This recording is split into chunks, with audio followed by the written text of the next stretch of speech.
Assalamualaikum warahmatullahi wabarakatuh. Selamat pagi anak-anak. Bagaimana kabarnya hari ini? Semoga kita semua senantiasa dalam keadaan sehat walafiat. Amin. Allahumma amin. Anak-anak, meskipun pembelajaran kita pada pagi hari ini berlangsung secara daring, semoga tidak mengurangi semangat kita dalam menuntut ilmu ya. Nah, kalian kalau di rumah harus melakukan hal-hal yang baik ya, seperti sholat 5 waktu, sholat duha, belajar dengan rajin, membantu orang tuanya di rumah, oke? Dan jangan lupa juga menerapkan 3M, yaitu mencuci tangan, memakai masker, dan menjaga jarak. Nah, di sini Ustazah akan menerangkan materi tentang hadis tentang silaturahim. Nah, di sini anak-anak pernah nggak melakukan silaturahim ke tempat saudara-saudaranya? Pasti pernah semuanya ya. Nah, jika kalian pernah melakukan silaturahim ke saudara-saudara kalian, maka sungguh kalian termasuk orang-orang yang beruntung. Silaturahim mempunyai banyak hikmah dan keutamaan. Nah, itu di buku kalian ada hadis tentang silaturahim. Ustazah bacakan dulu ya.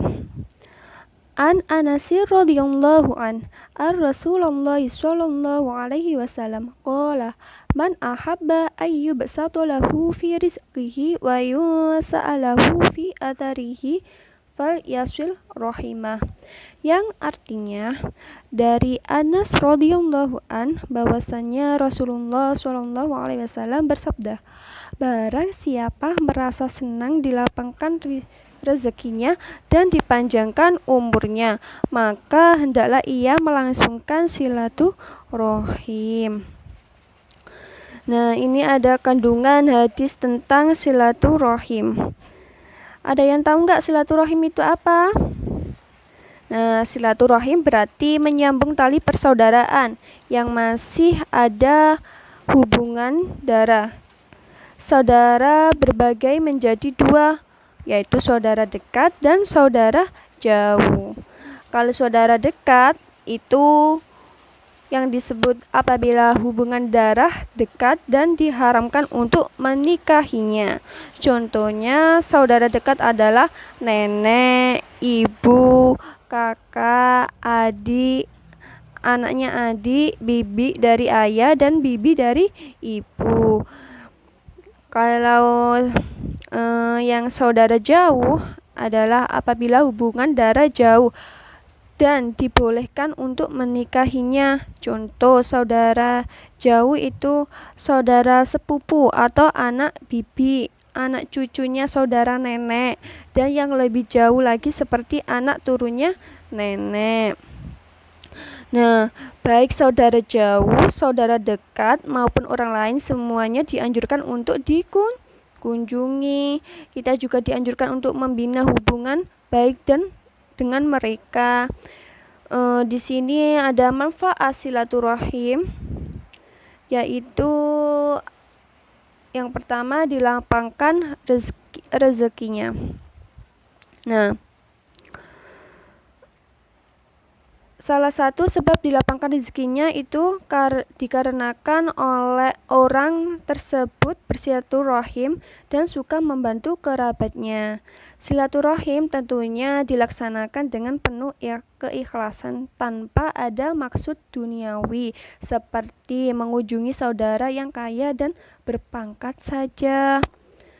Dan manfaat yang kedua itu dipanjangkan umurnya. Nah, dipanjangkan umurnya di sini mempunyai dua maksud. Yang pertama, dipanjangkan umurnya sesuai dengan makna aslinya. Allah akan memanjangkan umurnya dari jatah umur sebenarnya. Misalnya, seseorang diberi jatah umur 65 tahun oleh Allah Subhanahu wa taala karena ia gemar bersilaturahim, maka umurnya bisa lebih dari itu. Dan yang kedua itu umurnya mendapatkan berkah dari Allah. Ia bisa memanfaatkan umur sebaik mungkin. Umurnya tidak terlalu tanpa makna. Dimudahkan baginya untuk melaksanakan ketaatan dan meninggalkan kemaksiatan.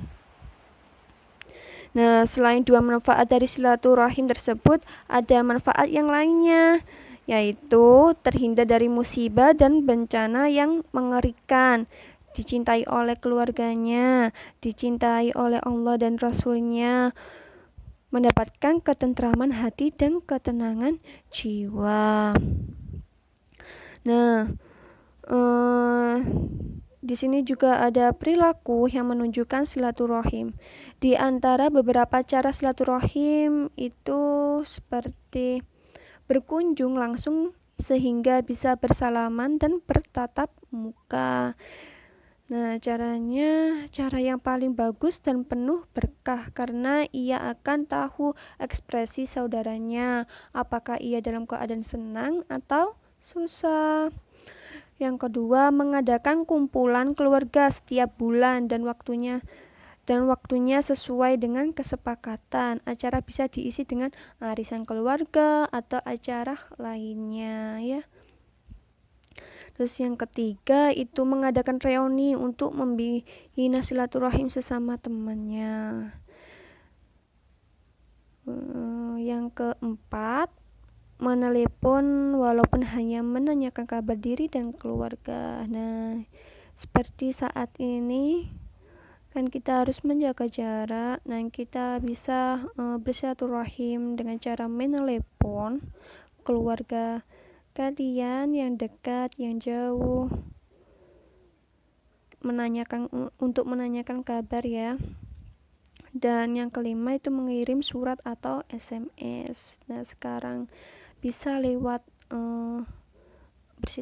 bersilaturahim lewat WhatsApp juga bisa. Dan yang keenam itu ada memberi hadiah. Nah, itu saja yang bisa Ustazah jelaskan dalam materi tentang hadis tentang bersilaturahim. Mungkin dari kalian ada yang belum paham, bisa ditanyakan ya anak-anak. Sebelum pembelajaran pada pagi hari ini diakhiri, marilah kita membaca hamdalah bersama. Alhamdulillahirabbil alamin. Semoga apa yang kita pelajari bermanfaat bagi kita semua. Amin. Bu Ustazah akhiri. Wassalamualaikum warahmatullahi wabarakatuh.